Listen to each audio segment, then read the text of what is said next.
Well, first, let me say, fuck you. Video guy. My old video guy. Yeah, that's what I was literally about to bring up. Video guy is really where it boils my down old to. old. I'm sorry, not old, but old. So like 2 times ago.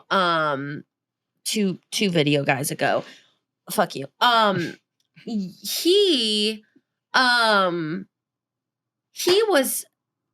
shot a couple of my videos, and then he was helping my old video guy shoot or edit. So like, how do I say this? Like, okay, video guy number 1, right? Just about to say, yeah, video guy number 1. He shot a couple of my videos, and then video guy number 2 came in, and video guy number 2 was shooting while video guy number 1 was editing. Well, video guy number 1 was also shooting and editing for Shelby. Video guy number 1 was living with me in what we called the Mako house. So we were all roommates, right? And Wait, it wasn't an apartment? No. Good Please, child, tell me that they messed that up too.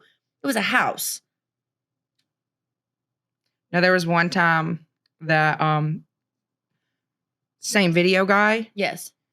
calls me and is like asking me questions, and then texts me and said, sorry, they made me call. I was sitting at the bar in our apartment.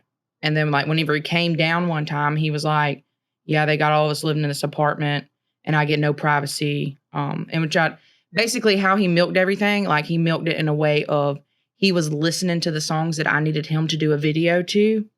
And there was just no way that y'all couldn't hear it because everybody's so close to each other in an apartment.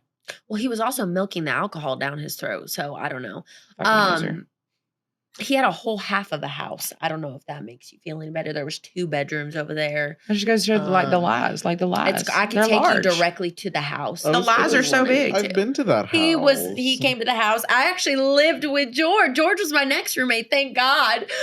George was my next roommate. We had no issues. So George had half of the house. I had the other half of the house. We was fine. A whole movie theater room and everything. So hot tub outside. I mean, let me know what the apartment was. But anyways, he was in the house editing Shelby's videos, and I happened to come across, and it was your confetti one, and I was like, oh, I like that. Like, oh my gosh, like, oh, do this, like, you know what I'm saying, like, this would be cool, like, blah blah blah, and I was like feeling it. Zero fucking issue. Had no issue. Was not up against. There was one bit. Let me rephrase that. Okay, there was one bitch I didn't like, clearly, for obvious reasons. Don't care what nobody says. What's right is right. What's wrong is wrong. I'm going to stand behind it. One bitch I didn't like, Shelby, I had no issue with until I'm in the fucking airport coming back from Nashville, which I just want to fucking throw out there now. I was coming back from recording Country Girl and Throw Another Stone. I had no issue until I was standing in the airport coming home from recording Country Girl and Throw Another Stone. That's very important. Mm-hmm. And I get on my Facebook and I see Shelby with Miss Sarah Ross. Again, zero issues at this point. I'm clicking on the video because I'm like, these are girls I'll potentially work with. Like, what are they doing? You know? So I opened this video and I'm like, okay, dope. And then I see this Can-Am that is fucking identical to the one that was in Raise Hell. Yeah, I fucking said and shit I'm about. Like, I know you're lying. And then just because, you know, when you see something like that, that's very like sus. I started listening to the song and I'm like, bro, I'm like, Gator, one of these bitches about to diss me, and this is a shot. So you do a feature, and this is all I'm gonna say about it on air, because again, Shelby's verse was the best. I've grown and I've learned that literally not everything deserves a response. And it's just because of a simple fact of like, I'm a normal person. I live a normal life. I have a husband. I have a family. And I don't want to fucking be caught up in drama all the time. That was a very, very stressful time of my life, the first year of my music. And it's been so much better when I've just been laying back. Not saying I haven't Your dipped first year into stressed it. me out too, man. Not saying I haven't dipped into it, but you guys, I'm still a fucking rapper. Like, I'm still gonna talk shit on a song. It does not mean that everything's about somebody. Okay, that's just facts. Like, I'm still writing, and I'm still like, okay, like I'm just a fucking rapper. Like, that's just what it is. Okay, so that being said, I really don't touch on a lot of things anymore because the fuck I don't need to. Like I don't need to. Let it be what it is. It's fine. I know me and you have talked about it and I get the points of views that you told me of kind of where everybody was coming from when it came to It was me. my idea. No. I don't mean the feature. I'm saying of why everybody started not liking me in the first place. Oh, yeah. I understand it's kind of, but at the same time, it's like there's no fucking reason for There's this truly nobody really person. gave you a chance to either. Correct. There's no fucking reason why this person shouldn't like me. I met this person in person. I was nice. I was kind. I said that I would be more than willing to help with whatever the case may be, exchange numbers. Literally, the second this person left, they dissed me. And I was liking these Instagram pictures and these Facebook things in Being the supportive. video because I didn't even know it was about me. Yeah. Like that's how far off that I was. And so it's like where this made up beef came from, I don't understand. So there was never no beef. It's people just fighting with themselves because I don't have a reason. Now I don't appreciate the constant subliminal shots. Absolutely. But at the same time, I really don't give a shit. So you want to keep talking, you keep talking, that's fine. You did a feature. I wasn't mad about the song. It's just unfortunate that I could tell that there were certain things that were directed towards me. Yeah. So what happened is I'm not getting any answers. I don't know what the fuck is going on. What really set me off, honestly, if like Shelby and I could have just talked, it would have been great. But I feel like there was a reason people weren't letting us do it They weren't because letting they us. wanted the shit, right? Yep. I get online and I see this article and I'm so sorry. the way whether she said it or the way they worded it, it pissed me off.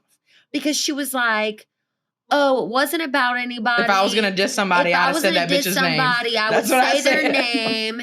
And then it was like, and that's just the way the cookie crumbles. I said, shared- bitch, I got your fucking cookie crumble. I was like, oh, are you kidding me? She's trying me. I was right. George, give me the cookies. So I'm Insert Jim Carrey, and that's the way the cookie crumbles. So I'm literally at home. Again, like I told you, George was my roommate for quite some time.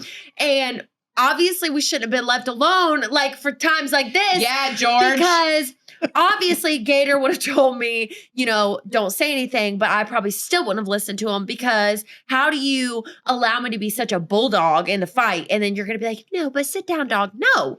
So we had these chocolate chip cookies. This is Savannah. We had these chocolate chip cookies sitting on the counter. And as I'm showing George's article and Yeah, reading George. to him and like saying, oh, this is his caption. And we're just like both staring at these cookies. And then I'm like staring at George. And then I'm pretty sure he said it. He was like, you should crumble a cookie. And I was like, I'm going to crumble a cookie. And so I get on my story and I just crumble this Publix chocolate. R.I.P. I'm pretty sure we ate the crumbs because how can you make poor You didn't do chips it like cookie. this. You went. Okay, so this episode, we're getting into the beef. I feel like we just kind of popped the fuck up online, said that everything was mended between the two of you. Then all of a sudden you're showing up at my house. Then you stay with me. Then Ariana, what are you doing here? what are you doing here? And then all of a sudden you're signed with me. And then we've kind of been like, not silent. Like we make it very clear, like, hello, like we're friends. You know what I'm saying? Like, but we've been silent in the sense of like, what the fuck happened? And the fun part is that James does not know too much. Ask the good ones. He doesn't know too much about all of this. So, like, whatever you could think to ask, please do ask because we have an answer. Okay. And then there's just a lot of things that we're gonna throw out. Okay. Okay, well, I guess that is a wrap. Thank you guys so much for tuning in. We love and appreciate you. keep a lookout for Miss Shelby K. Live life, breathe air. Gonna get there. What do I say? I don't think we've been saying it. Yes, we did last time. Thank you guys so much for watching. Oh, yeah.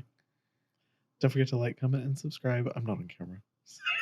But it's fine. You're on the audio. You want some? You want some of this thing? I'll give you some. No, okay. I look like Y'all give it up for zombie. James for sitting here and listening to our stories and just getting his little brain so logged in. We I appreciate you, know. James. I was really checked in. I was enjoying it. So. Okay, good. I hope so. We It were was great. shaking, not stirring, right? I should have wrote down all the Exactly. questions for you. I just thought, I don't know. Whatever. I kind of felt comfort with him, like just being there, period. He's a very good, You made me feel great very person comfortable. to have on the Good. podcast. I'm I glad. love him. Yeah. Hit the Doing my fucking bell. check-in. Okay, we're Hit it. out of here. What's a bell? Bye. Bye. Toodles.